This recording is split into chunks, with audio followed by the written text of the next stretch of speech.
Live from Las Vegas, the entertainment capital of the world, it's the Joe Cortez Show.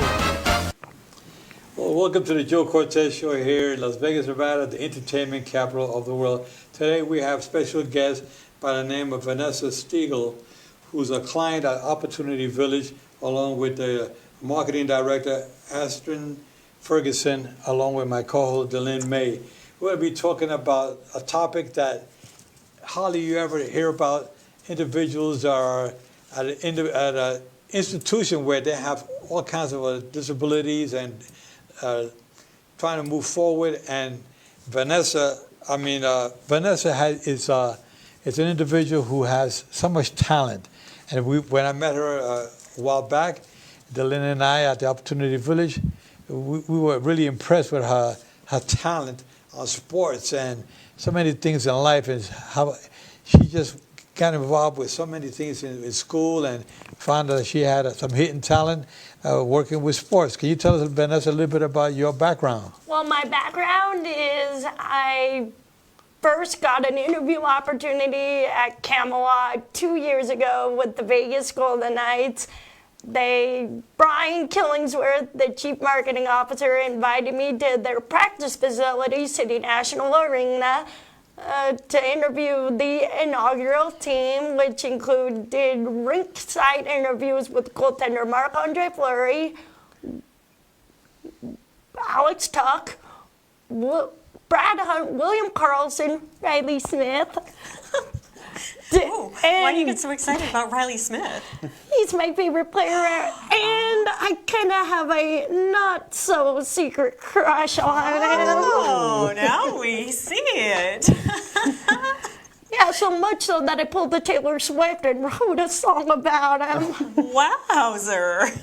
Yeah, and then I interviewed David Perron, who is a Stanley Cup champion with the St. Louis Blues, and then Coach Gerard Gallant in his press conference. I was more nervous interviewing the head coach than any of the players. Really? Is it because of the prestige that you feel that they hold, or what is it that... I was a rookie reporter, and interviewing the coach, it was intimidating when the Golden Knights insider Gary Lawless wanted me to ask the very first question of the conference, but I politely declined to let the professional sports reporters get in the first two questions. You strike me as a professional now. Thank you. Now, what is your role at the Opportunity Village? Student artist and ambassador. The ambassador program is going on 2 years, and the group of ambassadors go out in the community and spread the word about Opportunity Village through events like Halloween, the Magical Forest, and we also help out our marketing team with the tours. We also just speak on behalf of Opportunity Village whenever we have major events. Well, you talk about the marketing team at Aston Ferguson. Now, you've been with part of the marketing team for a number of years now. Mm-hmm. What is going on? Going 2 years. What's going on with Opportunity Village here in Las Vegas? So we always actually have something going on at Opportunity Village. I would say the marquee thing that's coming up is the Magical Forest, yes, which I'm sure a lot of the locals here know about. It's been there since 1991. And what it is, it's a 2.5-acre theme park that's designed strictly with, holiday type, decorations, decor. So we've got a bunch of trees, we've got rides, we've got food, we've got all, kind of the works. And there's some pictures to show off the Magical Forest. Joe was the mayor during Halloween, and I love how you took the O and the W and you market that to market for Opportunity Village, which you also call OV, correct? We do a lot of play on words like yes, that. Our and I marketing love director that. Marty created that. Big fan of heard. that. Yes. And so during Halloween, he was the mayor, and then also he'll be the mayor during your Magical Forest as well. Did you guys have some fun there? Oh, I love it. I love it there. I love being part of that because it's giving back to the community. We can get out there and just shake hands with the kids, with the parents, and just show them our love and caring and just make them feel at home when they come to our Opportunity Village. Well, we appreciate you guys being out there and helping us out and and coming through. Yeah, absolutely, absolutely. Now, tell me, Vanessa, you've been involved with as a commentator, sports commentator for a while, or sports reporter. Let's put it that way. Now, what are your favorite teams? I mean, I know you like the Golden Knights. What can you tell me about baseball? Well, I've been a lifelong Chicago Cubs fan because my dad and my grandpa, who lived in Illinois, my granddad was on the last time the Cubs won the World Series. He was very, very hopeful that they would win one more in his lifetime. I was very honored to go to Wrigley Field with my family on our last trip to Chicago in the spring of 2003 because my granddad was moving here to Vegas. And in 2016, well, Back to the Future Part 2 made a prediction that the Cubs would win the World Series in 2015. But they didn't win until 2016, which was so amazing. And I happy cried, and my granddad said he could die happy, but I was like, Grandpa, don't say that. And then recently, the Cubs hired their former catcher, David Ross, to be their manager because Joe Madden left the team due to retirement. Nothing bad, due to retirement. And it was one of those surreal moments that I was like, yes, Cubs are going to win the World Series in 2020. Well, there you go. Yeah. I like that you're a predictor, too. Yeah, that's a confident prediction she's going very with, huh? confident. Yeah, Confident. Now, I know you like a little bit about boxing. You have a cousin who's a boxer? Yes, I have a cousin who lives in Minneapolis, Minnesota, Jamal Shango James, and he's a big boxer in the welterweight division of his weight class, and his latest thing is, where's my belt? He's going to win the belt. Well, too. he has like a 20-1 record, something like that. Yeah, something like So that. he's pretty decent. That means he's going places with a record like that. Yeah, he's going places, and I try to encourage him and just tell him that he's gonna get his belt. There you go. Wow. That's right. It's pretty heavy, those belts. Now, how about the Sting Like a Bee, Muhammad Ali? What was that? He said that in the Philippines, Manila, Philippines to be exact. The Thriller in Manila. The Thriller in Manila. Even though I don't really remember that because It's tough because we weren't born at that time. Yeah. But he's been one of the most influential boxers besides my cousin that I would have wanted to meet, but never got the chance to. But my dad, he golfed with Layla Ali's husband, Curtis Conway, in a charity golf tournament. Oh, Right. wow. Well, I have the honor of refereeing Layla Ali on numerous occasions. I got to meet her father and took pictures with him many times, but yeah, Muhammad Ali is one of the greatest. Like he said, he floats like a butterfly, sting like a bee. You mess with me, you're going to go in 3. Oh boy. That was Muhammad Ali. Now, tell me about your Raiders. When the Raiders come into Vegas, what's going to happen? I know you're a Packers fan. When the Raiders come into Vegas, what's going to happen? Well, if the Raiders come to Vegas, I hope they pick up one person, my good friend Cameron Jefferson, who is in the Saskatchewan Roughriders of the Canadian Football League. They're on their way to the Grey Cup, which is the equivalent to a Super Bowl for the CFL. Wow. Wow. And you know Cameron through high school, right? Yeah, Cameron and I, middle school actually. Okay. We met when we both were in 6th grade. Our friendship started there, and it ended up through high school. He was faced with a tough dilemma because he got a basketball scholarship too, and he asked me for advice. He said, Vanessa, what do I do? I said, Cameron, no matter what you decide to do, I'm going to support you 100%. Great. Now, Austin, you're the marketing director for, actually, you're in marketing with the Opportunity Village. What are your goals right now in 2020? 2020, well, we're trying to finish 2019 strong, have a good Magical Forest season, bring more awareness to Opportunity Village. It helps that we've been around since 1954. So we've got a 65-year history. But with that longevity, a lot of people get to know who we are, what we do. But we're always just trying to spread what I call the gospel of OV. We encourage everyone to come out and take a tour like you guys did, and you really kind of see it firsthand of the impact we're making. And so, it's just kind of spreading that message. And there's 4 campuses, correct? 4 campuses and a thrift store. And the thrift store. Yeah, so I thought the thrift store was one of the 4. No, we actually, so in 54 we opened as a school, and then a few years later we opened our thrift store, which was our very first business, and the thrift store paid the salaries for the teachers who were at the school, because the funding was. Now, as far as the living facilities, are they building, or is already underway living facility there? They are building one at the Ingolstadt campus on Buffalo called Betty's Village. Yep, we just broke ground on that a couple months ago. So exciting. And it's a residential housing. Yeah, how many units? I think it'll house up to 80 people that can live there, with and without disabilities, and so that will be completed in 2021. Will disability be given first preference? I'm not too sure how the wait list, if you want to call it, will be, but I know a lot of stuff is going on behind the scenes of how we're outfitting Betty's Village now. We've got a bunch of things donated from the community to outfit these places, so we're very appreciative of all of our donors. Well, that's great. Yeah.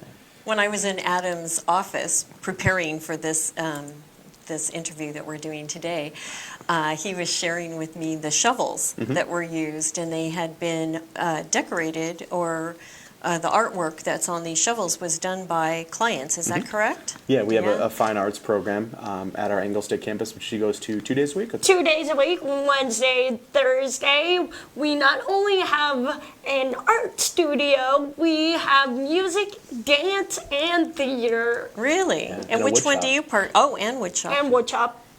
Can't forget the wood shop. Which one do you participate in? Well, Wednesdays I'm in the art room all day. Okay. But Thursday is my favorite day because I love to hip hop dance, and hip hop is one of my biggest passions because it's a unique style of dance. I'm also in the theater program. I did the music program. It's a veritable experience if you are into the fine art aspect, or if you're a performer. Sure.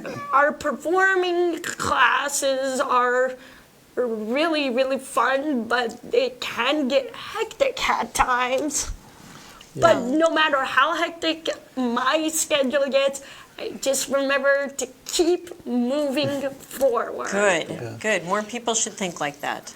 Now, you have, I understand you have a cool mom. She's here in the studio with us today. Yeah. What can you tell us about your mom? Well, my mom, she's one of the strongest, most inspirational individuals. She says I'm her inspiration, but inspiration comes from the generation before, and my mom, her mom was kind of her biggest role model as well.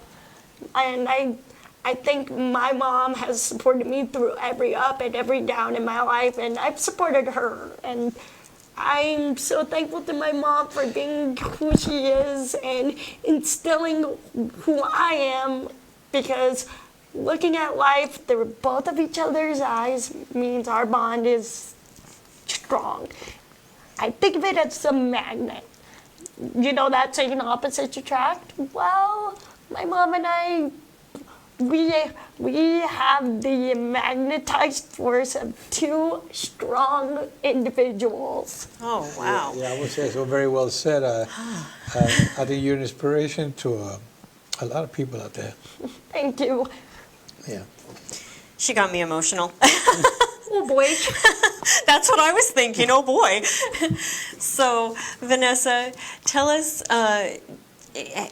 more about what you do when you're out there in the field and you're interviewing different sports figures. Well, on my first School of the Knights interview, I had to know the team because the only player I really knew was Marc-Andre Fleury because I followed his career from Pittsburgh, Pennsylvania, all the way to Las Vegas, Nevada. Goodness, look at you. You've never been to Pittsburgh. No, but yet you follow someone from there. well, I followed Marc-Andre Fleury's career because even though, I was an Anaheim Ducks fan before we got the Knights, and before I became an Anaheim Ducks fan, I was a fan of the Las Vegas Wranglers, which is now defunct. Okay. But, hey, You just taught me something I didn't know about. my first foray into hockey was the Wranglers. I didn't know much because I watched a CSI episode where a player got smushed up against the glass and died from his injuries at a very young age. And I was like, could that really happen? And I was like, I don't want to watch. I don't want to be a hockey fan. That was TV. Yeah, but then I realized that was fictional, but the players do get stacked up against the boards. They sure do. Boy, I'm telling you, Especially sometimes it gets a little rough in there. By your buddy Ryan Reeves too, huh? Yeah.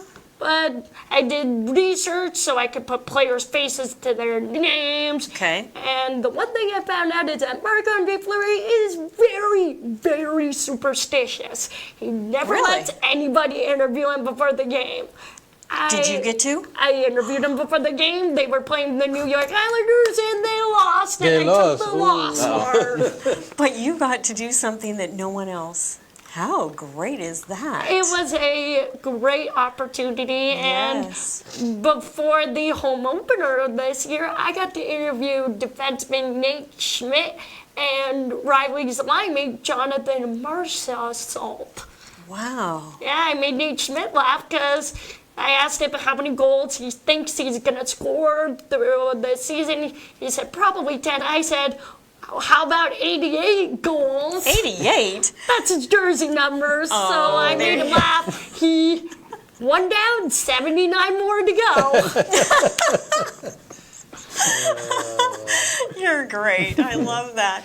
You also were saying that you were hoping to have like that behind the scenes tour of the Raiders Stadium. Yeah, Yeah, do I get to tag along? maybe. I'm going to sit a little closer. She'll need a +2 because I'm trying to join that too. Maybe this whole team here.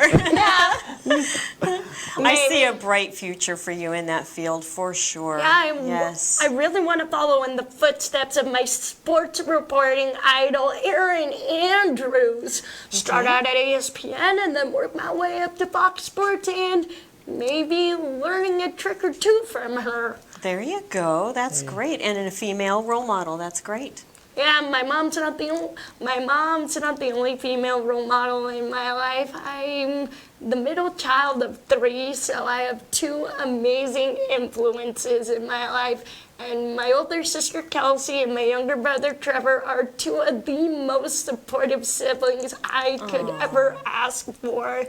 And Do you think they can say the same of you? Oh yeah. I do mean, too. I've supported my sister throughout so much of her 28 years of life. Oh, that's So wonderful. you're a year younger than her. Yep, I'm a year younger than her, a year older than my brother, but our bonds are so cool. I've even my sister. She was encouraged to get into law because she had an influence in her life to be a lawyer. She's now an amazing influence to the people around her, but she says I'm her biggest inspiration, and I kind of agree with her, but then I kind of disagree with her because she's my biggest inspiration. Because Sounds like it goes both ways. Yeah. There you go. I mean, when she was bar prepping the bar exam. Yes, I knew what you meant. But thanks for I thought we were clarifying. going to the bar. We're all legal, so it's okay. Yeah, but I told her that she was going to pass the bar exam. She was like, yeah, I'm not going to pass. I told her, Kelsey, you worked your tail off. You studied your hardest. You are going to pass the bar. You are going to be the greatest attorney I know. Right. And when she passed the bar, I told her, I knew it, Kelsey, I knew it.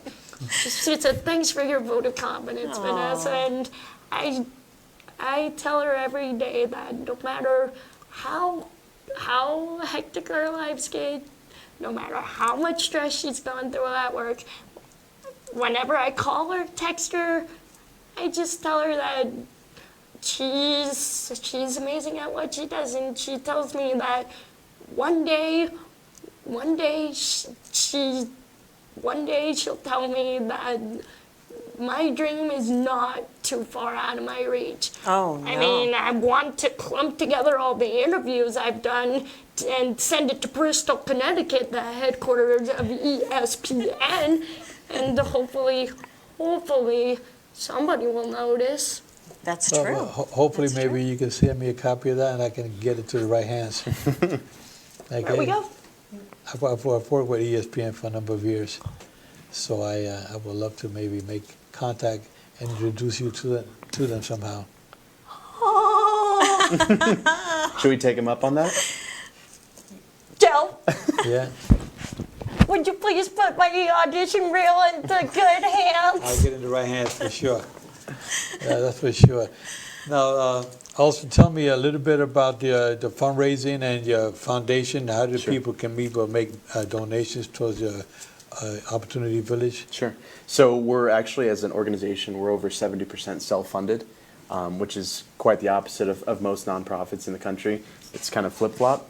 But we do this fundraising through, obviously our generous donors, but through events like the Magical Forest, like the Las Vegas Great Santa Run, which is our 15th anniversary this year downtown, where everyone dresses as Santas and goes run through Fremont. So we do it through a bunch of events, and we do it through private donors, and yeah. And what is your overhead a year for Opportunity Village? Overhead in terms of The cost to run the whole Opportunity Village per year?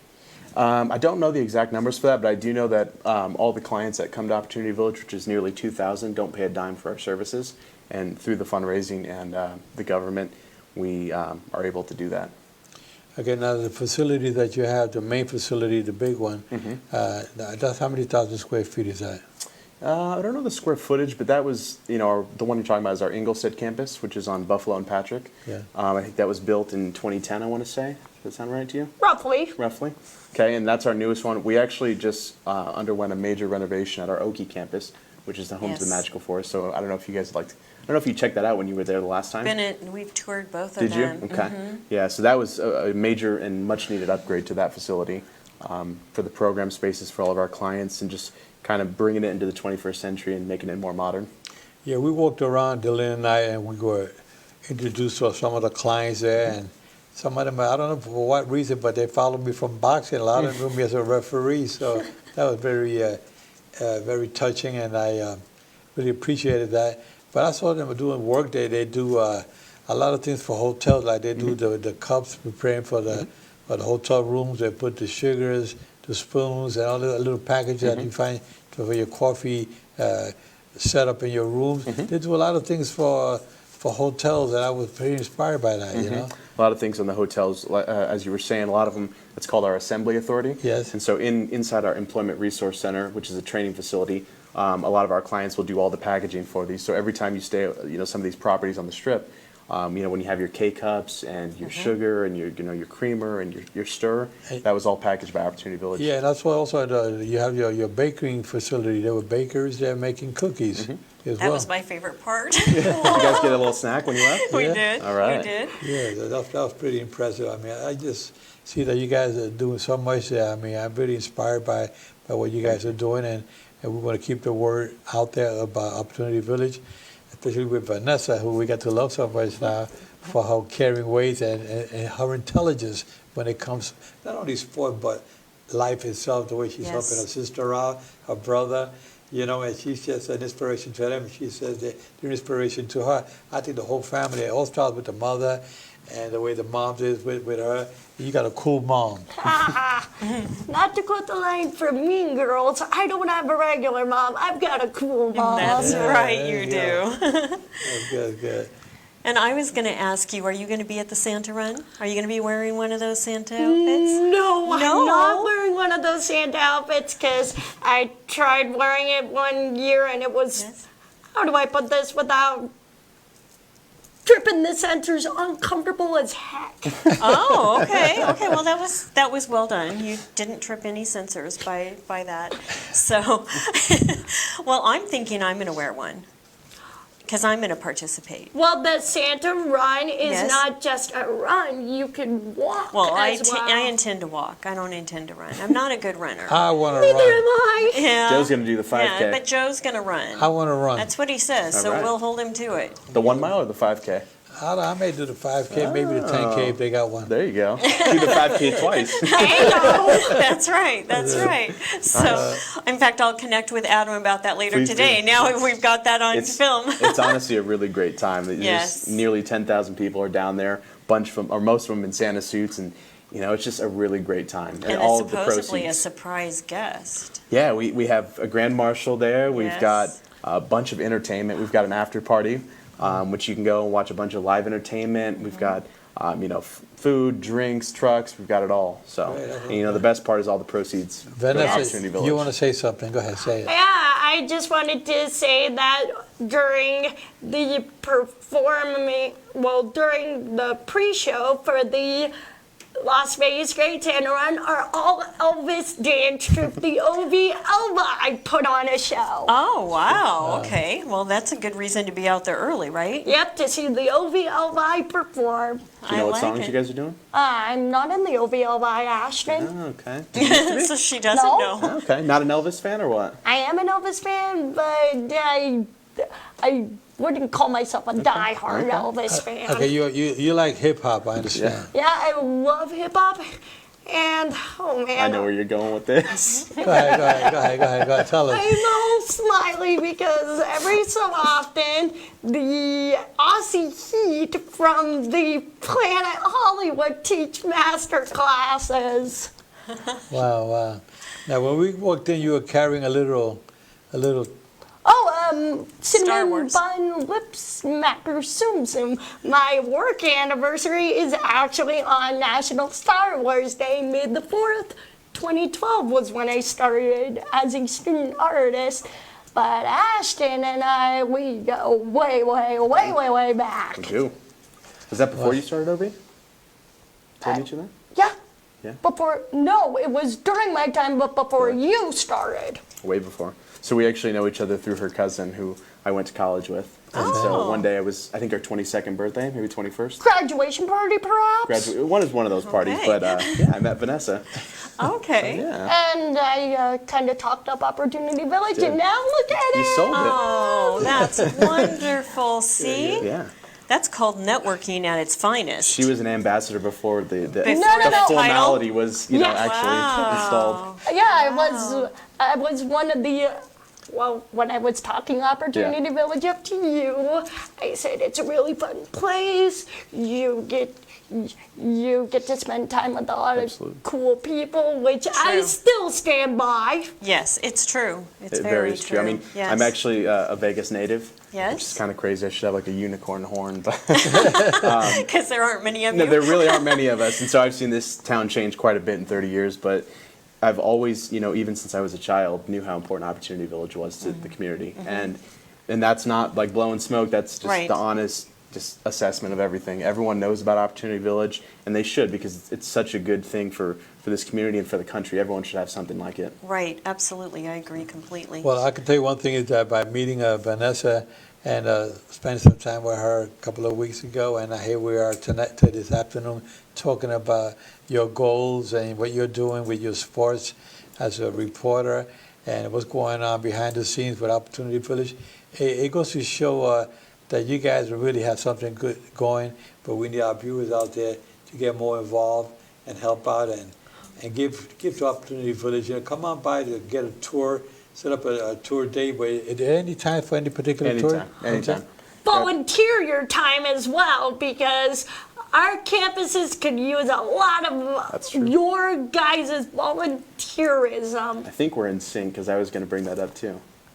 Bye. We actually, we have 13,000 volunteers annually for Opportunity Village, whether that's ongoing, whether it's for our events. So the community is very generous, not just with their pocketbooks, but time is just as valuable. Sure So it is, We really yes. appreciate all of them for doing that. Yeah, one of our staffers at the Ingalls State campus, Louis, he actually started his career as a volunteer. Then one of our staffers left, so that position became permanent for him. Yeah. Well, I can tell you that having you guys on the show today has been an honor and a pleasure to be talking about the future of Opportunity Village was going on and your future as well. And we make sure that ESPN gets to see your tracks and your interviews to get you going with the ESPN hopefully one day soon. Thank you so much, Joe, for all of your support from Opportunity Village. Take care. We'll see you guys next week. God bless.